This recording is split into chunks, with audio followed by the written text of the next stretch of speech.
Xin chào mừng tất cả quý khách hàng. Chúng ta đến với chương trình giới thiệu về các dòng sản phẩm máy làm cửa nhôm của công ty cổ phần xuất nhập khẩu Factor Việt Nam. Và xin trân trọng cảm ơn với tất cả quý khách hàng tại 63 tỉnh thành trên khắp cả nước Việt Nam đã tin tưởng sử dụng cái sản phẩm của công ty chúng tôi, mang thương hiệu đó là thương hiệu Factor và thương hiệu Megatech. Và ngày hôm nay thì tháng 7 năm 2019, công ty cổ phần xuất nhập khẩu Factor Việt Nam xin trân trọng giới thiệu lại một lần nữa với tất cả quý vị khách hàng một cái dòng sản phẩm máy cắt nhôm hai đầu đang được bán chạy nhất thị trường Việt Nam năm 2019. Và xin nhắc lại với tất cả quý vị anh chị một lần nữa, đó là cái dòng sản phẩm này, máy cắt nhôm hai đầu này chính là cái dòng sản phẩm đã được bán chạy nhất thị trường năm 2019 hiện nay, và rất là nhiều khách hàng đã tin tưởng sử dụng sản phẩm này. Như quý vị anh chị chúng ta đang nhìn ở trên đây thì trên đây đó chính là cái dòng sản phẩm máy cắt nhôm hai đầu Factor 88 công nghệ mới 4.0 đầy đủ tính năng công dụng trên cái dòng sản phẩm này. Và cái dòng sản phẩm này thì nó chi tiết sản phẩm như thế nào và tại sao nó lại được bán chạy như vậy thì ngay sau đây thì tôi sẽ giới thiệu chi tiết cho tất cả quý khách hàng, chúng ta sẽ được rõ hơn về cái dòng sản phẩm này. Và với cái dòng sản phẩm này thì quý vị anh chị chúng ta đang nhìn ở trên đây thì cái đầu tiên đó chính là cái màu sắc, thì công ty chúng tôi đã đăng ký độc quyền cái màu sản phẩm này. Cái màu sắc thì chúng ta đang nhìn ở trên đây đó chính là màu xanh ngọc lục bảo.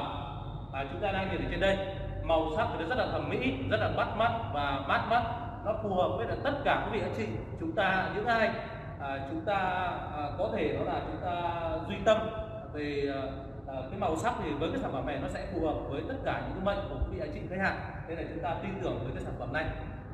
Và cái tiếp theo đó là cái công suất motor của sản phẩm. Thì với cái dòng sản phẩm này thì công suất motor đó là 3 kW một đầu quý vị anh chị ạ, và hai đầu là 6 kW. Quý vị anh chị chúng ta sẽ không thấy một cái sản phẩm nào, máy cắt nhôm hai đầu nào mà công suất motor là 3 kW một đầu. Chúng ta chỉ nhìn thấy thông thường đó là 2,2 kW một đầu thôi, nhưng mà với cái sản phẩm này sẽ là 3 kW một đầu. Thì cái công suất nó sẽ lớn hơn, hoạt động tốt hơn. Đấy. Và cái lưỡi đường kính của nó là 450, sử dụng lưỡi là thương hiệu Wagen của Nhật Bản, tốt nhất trong tất cả các sản phẩm lưỡi cắt nhôm hiện nay trên thị trường. Và máy sẽ chuyển động góc tự động, đó là góc 45 độ và góc 90 độ như chúng ta đang nhìn ở trên đây, hệ thống chuyển góc tự động. Đấy, và chúng ta sẽ làm việc đầu máy trái là cố định, đầu máy phải là di chuyển. Chúng ta sẽ làm việc lấy số đỏ đây. Đấy, sau đó thì chúng ta sẽ hãm hơi lại. Đấy, và tôi sẽ vận hành test máy cho quý vị khách hàng chúng ta sẽ được thấy rõ hơn ạ. Cái tiếng motor này nó rất là đầm và chắc chắn ạ. Đấy, rất là đầm, với công suất là 3 kW một đầu và 6 kW hai đầu thì nó sẽ đầm hơn, chắc chắn hơn rất là nhiều, khỏe hơn rất là nhiều. Đấy, tôi sẽ tiến hành cắt thử nhôm cho tất cả khách hàng chúng ta sẽ được rõ hơn ạ.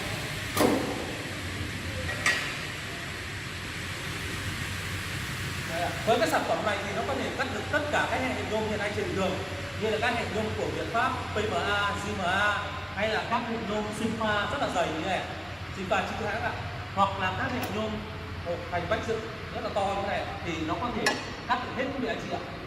Đấy, chúng ta sẽ đưa thành phẩm nhôm vào, sau đó chúng ta sẽ tiến hành kẹp piston lại ạ. Đấy, rất là chắc chắn. Sau đó thì chúng ta sẽ tiến hành đó là bấm nút đẩy motor. Đấy.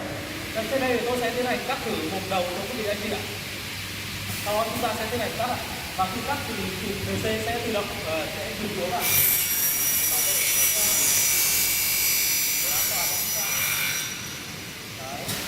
Như chúng ta nhìn thấy thì DC sẽ tự động trượt ra ngoài, đúng không? DC sẽ tự động trượt ra ngoài. Với hai bên đầu máy thì đều có máng trượt DC. Khi chúng ta cắt thì DC sẽ tự động trượt ra ngoài.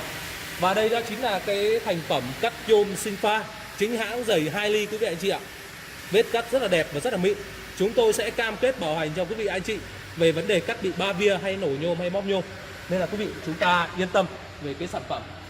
Đấy, và cái sản phẩm này nó sẽ gồm 3 piston kẹp nhôm như quý vị anh chị chúng ta đang nhìn ở trên đây, 2 piston kẹp nhôm đầu máy phải và 1 piston ở đầu máy trái, và 2 piston chính thì nó rất là to. Quý vị anh chị chúng ta không thấy một cái piston kẹp nhôm nào trên các dòng máy cắt nhôm mà nó giống như cái sản phẩm này ạ. Bởi vì cái sản phẩm này chúng tôi đã đăng ký độc quyền ạ, và chúng tôi nhà máy trung ương của Trung Quốc ạ, độc quyền quý vị anh chị ạ. Những cái sản phẩm thông thường nó chỉ là cái piston này thôi. Đấy, và hai cái bệ thép đỡ máy của mặt trước ấy, như chúng ta đang nhìn ở trên đây thì nó rất là dày và rất là chắc chắn quý vị anh chị ạ. Đấy. Và quý vị anh chị, chúng ta sẽ tiếp tục đó là chúng ta sẽ nhìn quan sát cái hệ thống đây ạ, hệ thống đèn led chiếu sáng về đêm. Chúng ta có thể làm việc cả ngày lẫn đêm đều có thể làm được. Đấy, và đây là hệ thống kính lúp quý vị anh chị ạ. Để chúng ta nhìn cái kích thước qua cái số đo này nó sẽ to hơn. Để làm gì ạ? Nó sẽ chính xác hơn quý vị anh chị ạ. Nó sẽ chính xác hơn rất là nhiều. Đấy. Và thước quý vị anh chị chúng ta đang nhìn ở trên đây ạ. Thước thì nó sẽ làm bằng nóc và có cái hộp bảo vệ ở đây ạ. Để tránh những mờ và chỉ thước qua quy trình chúng ta làm một thời gian ạ. Và tiếp theo là cái đầu máy 2 thì chúng ta sẽ nhìn thấy là nó sẽ được trượt và đỡ trên 4 cái đế bi đấy, 2 đế bi mặt trước và 2 đế bi mặt sau. Thì quý vị anh chị chúng ta nhìn thấy là chụp đế bi, cái đế bi nó đều có chụp bảo vệ đế bi ạ, để nó gạt những cái mặt nhôm bụi bẩn ra ngoài, nó không bị hỏng những cái vòng bi bên trong, không bị kéo đầu máy vào thời gian nó nặng quý vị anh chị ạ. Đấy, và tất cả hệ thống thì chúng ta làm việc ở trên hệ thống bảng điều khiển ở đây ạ. Chuyển hóa sang tiếng Việt để chúng ta dễ dàng sử dụng hơn. Và trên đây nó sẽ gồm một cái giá để chúng ta có thể để sổ sách và chúng ta tính toán số đo ở trên này. Nó rất là thuận tiện và thuận lợi ạ. Đấy. Và đường dây máy như chúng ta đang nhìn trên đây thì nó sẽ thiết kế đầu máy nó sẽ chạy trên 2 đường dây, và dây là dây phi 42, dây to. Nó được đặt liền với thân máy không kê quý vị anh chị ạ, để đảm bảo cái độ chắc chắn chúng ta làm lâu dài. Đấy. Và chúng ta sẽ xem cái hệ thống chuyển góc ở đây ạ. Với cái sản phẩm này thì hệ thống chuyển góc của nó sẽ là hoàn toàn là piston quý vị anh chị ạ. Nó khác với dòng thế hệ cũ thì hệ thống chuyển góc của nó sẽ là một cái hệ thống bánh răng nằm ở dưới gầm máy và piston nằm ở dưới gầm máy, thì nó hay bị kẹt, hay bị han rỉ bánh răng, hay bị kênh bánh răng. Nhưng mà cái sản phẩm này nó sẽ cải tiến hơn, nó khắc phục những cái lỗi đó và nó sẽ chuyển góc hoàn toàn piston nằm ở bên này. Đấy, và cái hệ thống nắp trục của cái đầu máy quý vị anh chị ạ đều có những cái tản gió, hút gió vào bên trong đây để motor nó sẽ mát hơn. Motor ở trong này là motor 3 kW và motor sử dụng nó là motor vuông công nghệ của Italia quý vị anh chị ạ. Nó sẽ tốt hơn, chất lượng hơn rất là nhiều. Đấy, giá đỡ nhôm thì tất cả đều có con lăn ở thành bên, và con lăn thì đều là những con lăn hàng cao cấp quý vị anh chị ạ. Nó không phải là con lăn sắt thông thường hay bị móp bị méo đâu ạ. Đấy. Và quý vị anh chị chúng ta đang nhìn ở trên cái đầu máy này, từ đầu máy đến cuối thân máy là tổng chiều dài của nó là 5 mét. Và với cái sản phẩm này nó sẽ được đỡ ở trên đó là 4 cái chân máy quý vị anh chị ạ, và đằng sau 4 chân nó là 8 chân máy. Những cái sản phẩm thông thường thì nó chỉ được đỡ ở trên 6 chân máy thôi, nhưng cái sản phẩm này nó sẽ được đỡ trên 8 chân máy thì nó sẽ chắc chắn hơn. Và đặc biệt là cái chân máy của nó làm bằng nóc này, nó rất là chắc chắn ạ. Những cái sản phẩm thông thường nó chỉ làm bằng gang đúc cái này thôi. Đấy, còn sản phẩm này đặc biệt riêng cái chân máy thôi cũng rất là cao cấp rồi.